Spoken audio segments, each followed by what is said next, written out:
राधे राधे दोस्तों, हमारी आज की कहानी है माँ बिन मायका नहीं। दरवाजे की लगातार डोरबेल बजी जा रही थी। शिवानी ऊपर के कमरे से जल्दी जल्दी सीढ़ियाँ उतर कर आई और दरवाज़ा खोला तो देखा उसकी ननंद दीपा दरवाजे पर खड़ी थी। अपनी ननंद दीपा को देखते ही बोली, दीदी आप अचानक यहाँ? दीपा बोली, हाँ भाभी, माँ की बहुत याद आ रही थी, बिल्कुल रहा नहीं जा रहा था, इसीलिए इस घर को देखने चली आई। शिवानी बोली, आओ दीदी अंदर आओ। दीपा अंदर आते ही पूरे घर को निहारने लगी और अपनी माँ की तस्वीर को देखकर रो पड़ी। भाभी ना जाने क्यों 2-3 दिनों से मेरा मन बिल्कुल नहीं लग रहा था। बस मन जिद किए बैठा था कि मायके जाकर अपने घर से मिल आऊँ, इसीलिए आपसे बिना बताए आ गई। शिवानी बोली, दीदी कम से कम बताकर तो आना चाहिए था ना। अब देखो मैंने फेशियल करने वाली को घर पर बुला रखा है, वह आएगी तो मुझे अपने बेडरूम में जाना पड़ेगा और आपको यहाँ माँ की तस्वीर के पास अकेले बैठना पड़ेगा। दीपा बोली, भाभी माँ को गए आज पूरा 1 महीना बीत गया है और आप तो जानती ही है मैं पूरे 1 महीने बाद आज अपने मायके आई हूँ। माँ होती तो मैं और माँ कितनी बातें करते थे। माँ एक पल भी मुझे यूँ अकेले नहीं बैठने देती थी।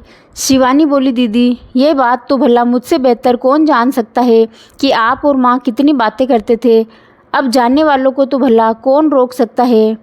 मैं जानती हूँ मम्मी जी के जानने की सबसे ज़्यादा कमी आपको ही खल रही होगी। दीपा बोली, भाभी सही कहते हैं लोग, माँ बिन मायका नहीं। आज ये बात मुझे सोले आने सही लग रही है। माँ दिन का एक फ़ोन तो मुझे कर ही देती थी, मेरी खबर लिए बिना माँ को चैन कहाँ पड़ता था। अब उनके जाने के बाद बहुत अकेला महसूस कर रही हूँ मैं। इस घर में बिताया मेरा बचपन और माँ का बार बार मुझे पुकारना, दिन भर वही याद आता है। बस माँ होती तो इस वक्त क्या कर रही होती, यही सोचने में दिन बीत जाता है, इसीलिए यहाँ चली आई। उतने में शिवानी की सहेली का उसके मोबाइल पर फ़ोन आ जाता है। वे शिवानी से डांस क्लास के बारे में पूछने लगी। शिवानी बोली, रुचि आज तो डांस और म्यूज़िक क्लास आना संभव नहीं हो पाएगा, मेरी ननद आई हुई है। हाँ मैं कल पक्का आ जाऊँगी। दीपा बोली, भाभी आपने डांस और म्यूज़िक क्लास लगा दी है? शिवानी बोली, हाँ दीदी, आपको तो याद ही होगा जब मम्मी जी जिंदा थी मैं तब भी डांस क्लास जाना चाहती थी, मगर खैर छोड़िए इन बातों को। अब जो इस दुनिया में ही नहीं रहा उसके बारे में क्या शिकायत करना। फिर से डोरबेल बजती है। सामने शिवानी की पार्लर वाली खड़ी थी। अरे आओ रश्मि, तुम बेडरूम में जाकर फेशियल का सामान निकालो, मैं अभी आई। रश्मि बोली, जी दीदी ज़रा जल्दी आइएगा, आपके बाद मुझे एक और क्लाइंट के घर जाना है। शिवानी बोली, दीदी आप फ्रिज से ठंडा पानी लेकर पी लीजिएगा और आपके लिए चाय कॉफ़ी जो मन करे आप बनाकर पी लीजिएगा। आपके भाई राघव भी अभी थोड़ी देर में आ जाएंगे, फिर आप दोनों भाई बहन मिलकर बातें करिएगा। और शिवानी अपने बेडरूम में चली गई। दीपा अपनी माँ की तस्वीर को देखकर रोते हुए बोली, माँ आज तुम्हारे बिना यहाँ मेरा कोई भी अपना नहीं है। तुम थी तो मेरे लिए स्वादिष्ट पकवान बनाती थी, मुझसे ढेरों बातें करती थी, मगर अब तो यह नौबत है कि पानी भी हाथ से लेकर पीना पड़ेगा। दीपा बीती यादों में खो गई। जब भी वे अपने मायके आती थी उसकी माँ विमला जी उसके बहुत लाड लड़ाती थी। दीपा को जो भी पसंद होता उसकी माँ तुरंत ऑर्डर कर देती थी कि आज तो खाने में दीपा की ही पसंद का खाना बनेगा। दोनों माँ बेटी बैठकर खूब गप्पे लड़ाते। विमला जी कहती, दीपा तू आती है तो घर में रौनक आ जाती है, तू इसी तरह मुझसे मिलने आया कर, मेरा मन लग जाता है। और भला क्या पता कितने दिन की मेहमान हूँ मैं। तब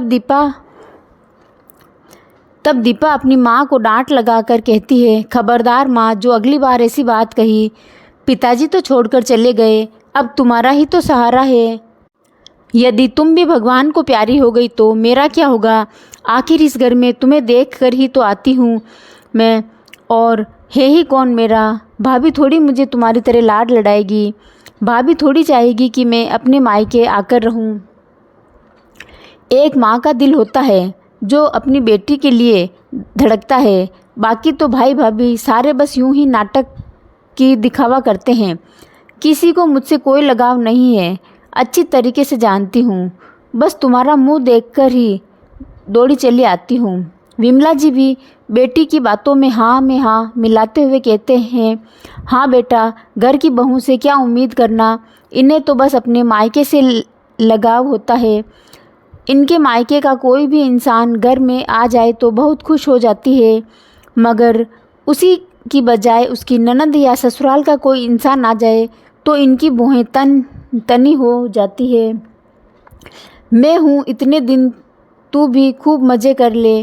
क्या पता ये भाई भाभी तुझे मेरे जाने के बाद घर बुलाए या ना बुलाए। कहते हुए विमला जी दीपा को अपनी नई नई साड़ियाँ और अपने गहने तक दे देती। तू यह सब ले जा बेटा, वरना मरने के बाद तो ये सब कुछ तेरी भाभी हथिया लेगी। दीपा उन दिनों को याद कर रो पड़ी। वहाँ दूसरी तरफ शिवानी को भी वह दिन याद आ गए जब शिवानी की सास विमला जी जिंदा थी। विमला जी ने शिवानी को भी कभी घर की बहू नहीं समझा, उन्होंने सिर्फ एक कामवाली समझ रखा था। आजकल लोग अपनी कामवाली बाइयों को की भी इज्जत करते हैं, मगर विमला जी ने तो बहू की कभी इज्जत ही नहीं की थी। हर पल टोकना, ताने देना और घर में क्लेश करना ही विमला जी का काम था। और अगर ऐसे में घर में उनकी बेटी दीपा आ जाए तो समझो शिवानी की शामत ही आनी है। दीपा और विमला जी मिलकर शिवानी पर तानों और उल्हानों की बौछार करते। एक दिन दीपा अपनी कुर्ती शिवानी को दिखाते हुए बोली, भाभी ये कैसे कपड़े धोए हैं आपने, देखिए मेरी कुर्ती का दाग बिल्कुल गया ही नहीं। शिवानी डरकर बोली, दीदी शायद दोबारा लग गया होगा, क्योंकि मैंने तो अच्छी तरह से ब्रश भी मारा था। दीपा गुस्से से बोली, आप कहना क्या चाहती है? मैं ये कुर्ती वापस गंदी करके ले आई हूँ ताकि आपको डांट लगा पाऊँ, पर घर में वॉशिंग मशीन होते हुए भी सास और ननद कभी मशीन चालू नहीं करने देते। कहते बिजली का बिल बहुत आता है और मशीन में कपड़े अच्छे नहीं धुलते। बेचारी शिवानी सारे कपड़े हाथ से धोती। एक दिन विमला जी बोली, बहू शिवानी को दही भल्ले खाने का बहुत मन कर रहा है, तू जल्दी से दही भल्ले बना ले। शिवानी बोली, माँ जी आज रात के 9 बज रहे हैं, घर में दही जमा हुआ भी नहीं है और हमारे नीचे जो दूध की डेयरी है वह भी बंद हो चुकी होगी, तो इस वक्त कैसे दही भल्ले बन पाएंगे। माँ जी बोली, मैं अभी दही जमाने शिवानी बोली, मैं अभी दही जमाने रख देती हूँ, सुबह तक दही जम जाएगा तो मैं सुबह दही भल्ले बना दूँगी। विमला जी गुस्से से बोली, दीपा क्या हमारे घर रोज़ रोज़ आती है? उसे अभी दही भल्ले खाने हैं तो अभी खाने हैं, तुम जाओ बाहर और जहाँ से भी दही मिले अभी की अभी ले आओ। शिवानी बेचारी जैसे तैसे जल्दीबाजी में सोसाइटी से बाहर गई। रास्ते में सारी दुकानें लगभग बंद हो चुकी थी। घर से तकरीब आधा घंटा दूर एक डेयरी खुली मिली, जहाँ से वे दही लाई और थककर आकर उसने दही भल्ले बनाए। फिर भी सास और ननद को उस पर बिल्कुल दया नहीं आई, बल्कि कहने लगी, इतनी देर कैसे लग गई दही लाने में? दही लाने गई थी या दही बनाने? एक बार विमला जी ने कहा भी था कि उसे डांस और म्यूज़िक का बहुत शौक़ है और वह उनकी क्लास लगाना चाहती है, मगर यह बात विमला जी ने अपनी बेटी दीपा को भी बता दी और दोनों माँ बेटी ने मिलकर शिवानी को खूब खरी खोटी सुनाई। विमला जी दीपा को चुपके से साड़ियाँ, गहने और पैसे देती। यह बात शिवानी भी जानती थी, मगर कभी कुछ नहीं कहती।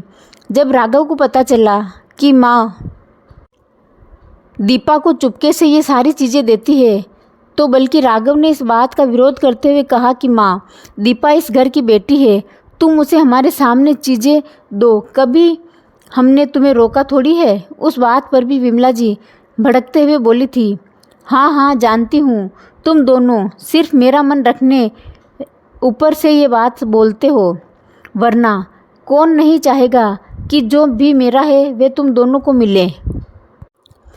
मैं तो बस मेरे जीते जी मेरी बेटी को भरपूर सामान दे देना चाहती हूँ, ताकि आगे जाकर मेरी बेटी को तुम लोगों से भीख ना मांगनी पड़े। शिवानी को अपनी सास की छोटी सोच पर बहुत अफसोस हुआ। मगर वह कर ही क्या सकती थी। सास और ननद ने तो जैसे कसम खा रखी थी कि शिवानी को कभी अपना नहीं मानेंगी, जबकि शिवानी तो कभी कुछ कहती ही नहीं थी। शिवानी के जहन में बीती बातों की स्मृतियां अब तक हिलोरे खा रही थी। वैसे भी अपने साथ कुछ गलत हुआ व्यक्ति कभी नहीं भूलता। शिवानी को बेडरूम में गए लगभग 1.25 घंटा बीत चुका था। दीपा बाहर हॉल में अकेले बैठी थी। उतने में डोरबेल बजी। दीपा ने दरवाज़ा खोला और भाई राघव को देखकर खुश होकर बोली, भाई कैसे हो तुम? राघव दीपा को देखकर आश्चर्य से बोला, अरे दीदी आप? अचानक ना कोई फ़ोन ना खबर। हाँ भाई, माँ की और इस घर की बहुत याद आ रही थी तो बिना खबर किए ही आ गई। राघव ने अंदर आते ही यहाँ वहाँ नज़र दौड़ाई और बोला, शिवानी कहाँ गई? दीपा बोली, भाभी तो बेडरूम में फेशियल करवा रही है। भाई तू ऑफिस से थक कर आया होगा, तू बैठ, मैं तेरे लिए पानी लाती हूँ और चाय बनाती हूँ। राघव फिर से आश्चर्य से बोला, तू चाय बनाएगी? दीपा हड़बड़ाकर बोली, क्यों भाई, मैं चाय क्यों नहीं बना सकती? राघव बोला, अरे माँ के राज में तो तूने कभी पानी भी हाथ से नहीं पिया। तू कहती है थी ना कि बेटियां मायके में आराम करने आती है, काम करने थोड़े ही आती है। और तुझे तो शायद पता भी होगा या नहीं कि रसोई में कौन सी चीज़ कहाँ पड़ी है, क्योंकि तेरी शादी के बाद तूने तो कभी रसोई में अपने कदम रखे ही नहीं। दीपा नज़रें झुकाकर बोली, भैया छोड़ो ना पुरानी बातों को। दीपा ने राघव को चाय बनाकर दी और राघव के पास बैठकर बोली, भैया बुरा ना मानो तो एक बात कहूँ, माँ को गए अभी 1 महीना ही बीता है और भाभी ने डांस और म्यूज़िक क्लास लगा दी है। फेशियल करवाने पार्लर वाली को घर बुला रही है। ऐसे लग रहा है जैसे उन्हें तो माँ के जाने का कोई अफसोस ही नहीं हो। राघव बोला, तो इसमें क्या हुआ? शिवानी को ये सब शौक़ पहले से था, तुम जानती हो, मगर माँ ने उसे अपने जीते जी ये सब कभी करने ही नहीं दिया, इसीलिए वह उनके मरने के बाद अपने शौक़ पूरे कर रही है। दीपा बोली, लोक लज्जा का तो कुछ ख्याल कर लेती भाभी, हमारे समाज के लोगों को पता चलेगा तो क्या इज्जत रह जाएगी। हमारी सभी लोग अपनी सास के मरने के बाद कई दिनों तक मातम मनाते हैं, मगर यहाँ आकर तो ऐसा लग रहा है जैसे भाभी तो माँ के मरने का जश्न मना रही हो, अपने सारे शौक़ पूरे कर रही है। अरे थोड़े महीने तो रुक जाती, माँ को गए कम से कम 3-4 महीने तो बीतने देती। शिवानी अपने कमरे से बाहर आई थी। उसने दीपा दीदी की ये सारी बातें सुन ली और वह बोली, दीदी आप हमेशा माँ को मेरे खिलाफ यही सब भड़काती आई हो और अब माँ नहीं रही तो आपने अपने भाई को भिड़काना शुरू कर दिया। राघव बोला, बहन तुम्हारी पहले भी ये सारी आदतें थी जिससे मैं और शिवानी बहुत बार परेशान हुआ करते थे, मगर इन आदतों को बार बार दोहराना अच्छी बात नहीं। बोली, दीदी आप कहती हो माँ से ही मायका होता है, मगर ऐसी बात बिल्कुल नहीं है। कुछ लड़कियाँ अपनी माँ के जीते जी अपना मायका अपने हाथों से बिगाड़ देती है, अपनी माँ को समझाने की बजाय अपनी माँ को और भड़काती है और आग में घी डालती है, जिसका धुआं सिर्फ और सिर्फ घर की बहू पर आता है। आज आपकी इस घर में कोई इज्जत नहीं है, ये सब आपका ही किया धरा है, वरना एक भाभी भी अपनी ननंद को इज्जत देना चाहती है, बशर्ते ननंद भी भाभी को बहन जैसा प्यार दे। मगर आप तो पहले भी मुझे दुश्मन समझती थी और अब भी आप मुझे दुश्मन ही समझती हैं।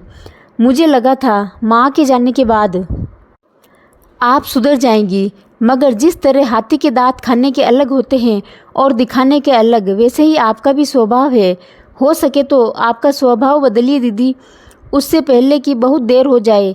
यह सब सुनकर दीपा को अपनी गलती का पछतावा हुआ और वह बोली, भाभी हो सके तो मुझे माफ़ कर दो।